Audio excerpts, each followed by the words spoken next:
વાત કરી લઈએ તો સોનામાં રેકોર્ડ સ્તરની પાસે કિંમતો પહોંચતી દેખાઈ રહી છે. કોમેક્સ ઉપર ભાવ 4380ના આસપાસ પહોંચ્યા છે અને સ્થાનિક બજારમાં આપણે જોઈએ કોમેક્સના ભાવ હવે આપણે 4400ની આસપાસ જોઈ રહ્યા છે. 1.5%ની મજબૂતી અને ગોલ્ડ MCX જોઈ લો 1,35,779ના સ્તર અત્યારે આપણે જોઈ રહ્યા છે. તો અહીંયા ઇન્ટરેસ્ટ રેટમાં ઘટાડો અને વધતી ફિસ્કલ ચિંતાને કારણે કિંમતોને સપોર્ટ મળી રહ્યો છે.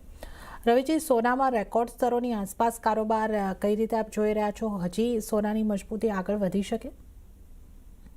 ઝડપથી કારોબાર તો અહીંયા આઈ થિંક પોઝિટિવ જ થઈ રહ્યો છે અને મીન્સ કે સતત અહીંયા મીન્સ કે એક તેજીનું ફ્યુઅલ છે એ કન્ટિન્યુઅસ ચાલી રહ્યું છે અને મને એવું દેખાઈ રહ્યું છે કે મીન્સ રિવર્સલ માટે કોઈ શાર્પ ન્યૂઝ કે વોલ્યુમ જોશે જે કદાચ હમણાંના સેશન્સમાં તમને જોવા ના મળે તો એ સ્પેસિફિક નીચે 4420 4470 એવો સપોર્ટ ફ્યુચરમાં બની રહ્યો છે. ઉપર 4470 તો એક રેન્જમાં જશે. આવતીકાલે યુએસના જીડીપીના ડેટા છે, જેટલા મેજર ડેટા છે આવતીકાલે આવી જશે. આઈ થિંક કન્ઝ્યુમર ડ્યુરેબલ્સ છે, આના ઉપરાંત જોઈએ તો કન્ઝ્યુમર કોન્ફિડન્સ, એ બધા આવતીકાલે 7 વાગે આવવાના છે. તો ત્યાં સુધી એટલીસ્ટ કોઈ ડેટા છે નહીં. ના તો યુકે, યુરોપ મીન્સ કે મેક્સિમમ ડેટા હવે ત્યારે આવશે અને પછી છેક આવતા સપ્તાહે આ ડેટા આવશે. તો કદાચ કાલે સેકન્ડ હાફમાં થોડી વોલ્ટાલિટી રહે ત્યાં સુધી એક સાઇડવેઝ ટ્રેન્ડ રહેશે અને જે કન્ટિન્યુઅસ છે મોમેન્ટમ જે બન્યું છે એ મારા હિસાબે હવે ધીમે ધીમે ગોલ્ડ તરફી જઈ રહ્યું છે. આઈ થિંક જે રીતેના ફંડામેન્ટલ્સ છે એ રીતે એવું દેખાઈ રહ્યું છે કે હવે ગોલ્ડ વધારે સારા એજ પર છે, કારણ કે ગોલ્ડ સિલ્વર રેશિયો છે એ સિલ્વરના ફેવર મીન્સ કે અગેન્સ્ટ થોડું ઓવરબોર્ડ થઈ ગયું છે અને ગોલ્ડના ફેવરમાં છે. તો આધારિત અહીંયા મારા મત મુજબ ખરીદારી કરવી જોઈએ. એન્ડ લેવલ સ્પેસિફિક વાત કરીએ તો ડોમેસ્ટિક માર્કેટમાં છે થોડું ઘટાડે ખરીદીનો અપ્રોચ રાખી અને અહીંયા ખરીદી કરો. લેવલ સ્પેસિફિક 1,35,400 ખરીદી કરો. સ્ટોપ લોસ 1,34,900 રાખવાનો છે. ઉપર 1,36,400 સુધીના લેવલ તમને સોનામાં બનતા જોવા મળી શકે છે. ઓકે, તો સોનામાં ખરીદી કરીને ચાલવાની સલાહ આગળથી બની રહી છે. તો 1,35,400ની આસપાસથી સોનામાં ખરીદી કરો. 1,34,900નો સ્ટોપ લોસ અને ટાર્ગેટ જે છે 1,36,400ના બની શકે છે. સોનામાં હવે મજબૂતી આપણને આગળ વધતી લાગી રહી છે. ચાંદીની પણ વાત કરીએ તો ચાંદીમાં પણ સોના અને બેઝ મેટલ્સના પગલે એક સારી ખરીદારી આવતા જોવા મળી રહી છે. વૈશ્વિક બજારમાં ભાવ 3% જેટલા વધીને $69 ઉપર પહોંચ્યા છે અને સ્થાનિક બજારમાં નવા રેકોર્ડ સ્તર પર કારોબાર. ભાવની વાત કરીએ તો 2,13,916 એટલે હવે 2,14,000ની નજીક કામકાજ થઈ રહ્યું છે. એટલે અહીંયા પણ લગભગ 2.5% કરતાં વધારેની તેજી. ચાંદીની વાત કરીએ તો સપ્લાયની ડેફિસિટની ચિંતાની સામે માંગ વધવાને કારણે કિંમતોને સપોર્ટ મળી રહ્યો છે. રવિજી, ચાંદી રેકોર્ડ સ્તરો પર MCX ઉપર પણ આપણે જોઈ રહ્યા છે, $69 ઉપર કોમેક્સ ઉપર, અને ઘણી સારી મજબૂતી આજે પણ આપણને જોવા મળી રહી છે.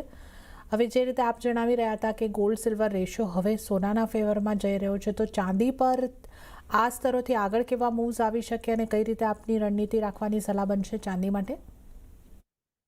જરૂરથી એટલીસ્ટ આ એક્સપાયરી સુધી ચાંદીને કોઈ બહુ મોટું ઓર્ડર નથી જે તમે પોઈન્ટ આઉટ કરી રહ્યા હતા. આઈ થિંક એ સાચી વાત છે. ડિસેમ્બરની જે એક્સપાયરીથી આપણે નજીક જઈશું, એક શોર્ટેજ ઊભી થશે અને એના જ હિસાબે આટલું મોટું આઉટ પરફોર્મન્સ અહીંયા જોવા મળી રહ્યું છે. લેવલ સ્પેસિફિક વાત કરીએ તો આઈ થિંક કે ચાંદીમાં જે આપણને યાદ છે લાસ્ટ યર આ ટાઈમે 33, 34 ઉપર સસ્ટેન નહોતું થઈ રહ્યું.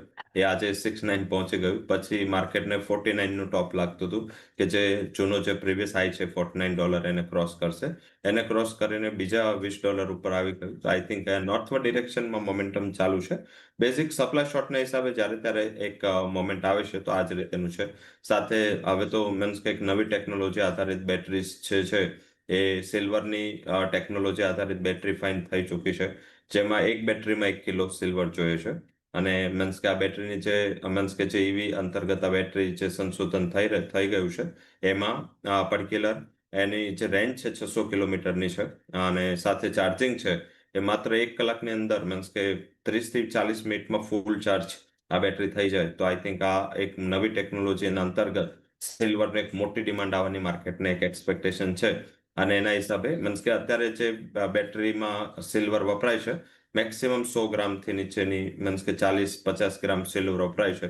એની જગ્યાએ એક જ બેટરીમાં જો કિલો સિલ્વર વપરાય તો આઈ થિંક શું એની ડિમાન્ડ આવે આપણે મીન્સ કે પ્રેડિક્ટ કરી શકીએ. તો આધારિત માર્ચ કોન્ટ્રાક્ટ આઈ થિંક 2,13,900 આસપાસ ચાલી રહ્યો છે. 2,13,450 આ એક સારું લેવલ છે અહીંયા સપોર્ટ રેઝિસ્ટન્સ હતો, હવે સપોર્ટ બન્યો છે. તો એ લેવલ આસપાસ ફરીથી આવે છે, ખરીદી કરો.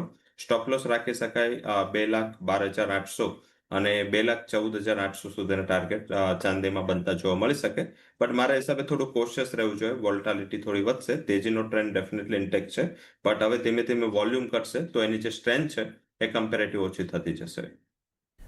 ઓકે, તો અહીંયા આગળથી ચાંદી માટે પણ ખરીદારી કરીને ચાલવાની સલાહ બની રહી છે. વોલેટિલિટી અહીંયા આગળથી ચોક્કસપણે વધતી દેખાઈ શકે છે, પણ અહીંયા આગળથી ઘટાડે ખરીદી કરીને ચાલવાનું છે. તો 2,13,450ની આસપાસથી ખરીદી કરો. 2,14,800ના ટાર્ગેટ બની શકે છે અને 2,12,800ના સ્ટોપ લોસને ધ્યાને રાખો. તો સોના ચાંદીમાં અહીંયા આગળથી ખરીદી કરીને ચાલવાની સલાહ બની રહી છે.